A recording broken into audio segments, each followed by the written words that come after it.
Boa tarde, Urgues. Obrigado, Pedro. Obrigado, Gabriela. Obrigado, companheiros e companheiras do Campo Democrático. Satisfação de rever Manu. Muito bom estar aqui em Porto Alegre de novo. Uma terra que tantos exemplos dá para o Brasil há tanto tempo. Bons governos, bons políticos, boas ideias. Tudo de bom. Eu mandei um zap pro Bolsonaro vir para cá hoje para debater comigo, mas ele disse que ele não foi no Mackenzie, o pessoal podia ficar chateado se ele viesse aqui na URGS, deu uma desculpa e acabou não vindo. Eu estou falando isso, primeiro porque eu acho que a gente tem que ter bom humor nessa quadra histórica que está vindo, porque tem muita gente com medo e não é para ter medo, é para ter garra, disposição de luta, vontade de vencer, vontade de superar o momento atual. Isso se faz também com bom humor, mas sabendo os desafios que estão pela frente. E eu começo com essa brincadeira da fuga do Bolsonaro lá do Mackenzie em São Paulo, porque o Bolsonaro tem uma característica que muitas vezes as pessoas não notam, mas que é patente. Maria do Rosário sabe do que eu estou dizendo. O Bolsonaro tem medo de vocês. O Bolsonaro morre de medo de estudante, morre de medo de professor, morre de medo de mulher, morre de medo de negro. Ele morre de medo de tudo que não se parece com ele. Ele morre de medo. Ele tem dificuldade em entender a riqueza da diversidade. Por isso que ele enaltece a ditadura militar. Porque uma ditadura é a negação da diferença. Uma ditadura é a negação do contraditório para se buscar soluções mais engenhosas para os problemas sociais. A ditadura nega isso. E ele está habituado em impor. Ele está habituado com quem quer impor a sua vontade. Daí a grande contradição que esse governo vive. Porque ele foi eleito, sabe Deus como, né? Mas foi eleito. A gente viu o que aconteceu nos últimos 10 dias do primeiro turno, em que as nossas caixas de mensagem ficaram entulhadas com as famosas fake news. E a Manuela sofreu mais do que eu até, que sofri também.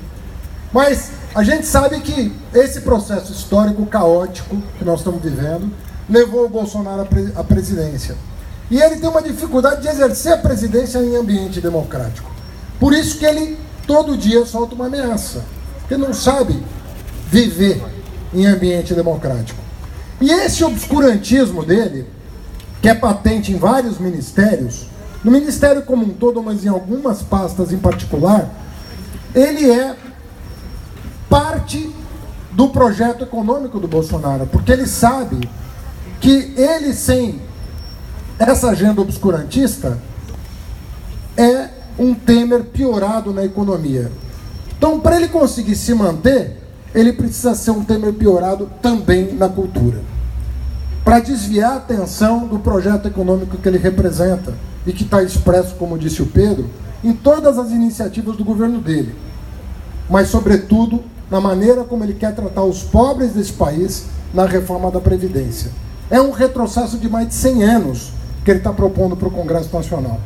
Não é pouca coisa você falar para um menino de 16 anos hoje, que é aprendiz no mercado de trabalho, tem um contrato de aprendizagem, que se ele não conseguir comprovar 40 anos de carteira assinada, com recolhimento correspondente, ele vai se aposentar aos 70 anos para ganhar um salário mínimo. E antes disso, se tudo ajudar, ele vai ter R$400 entre 60 e 70 anos para sobreviver.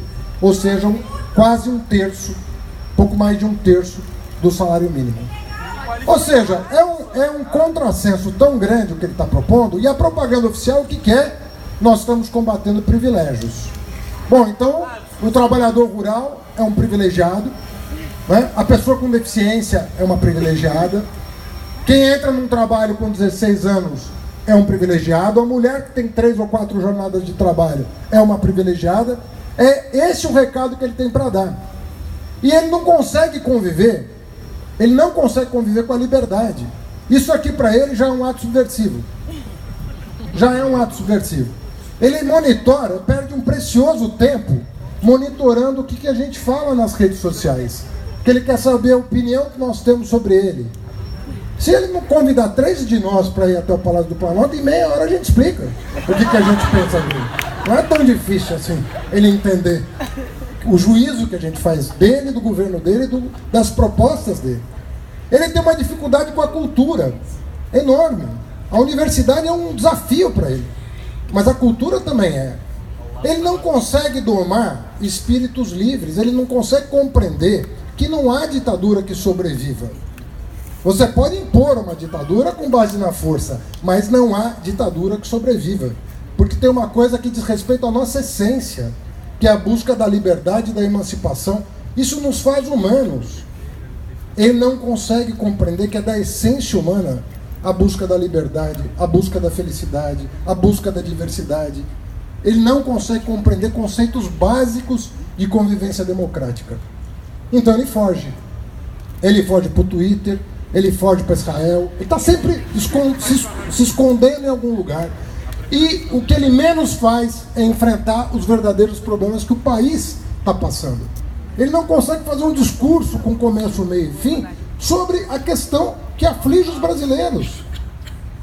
Nós queremos oportunidade, as pessoas praticamente, a gente falava metaforicamente na campanha, a gente queria traduzir numa coisa simples.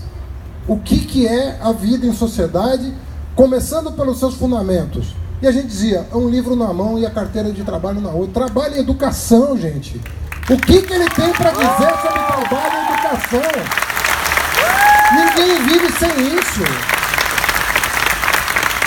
E nós estamos aí, desde então, já se vão alguns meses do segundo turno, esperando qual é o recado sobre trabalho e educação, sobre os fundamentos da vida em sociedade, sobre o que nos torna gente, o que nos faz prosperar, o que nos faz sonhar com dias melhores.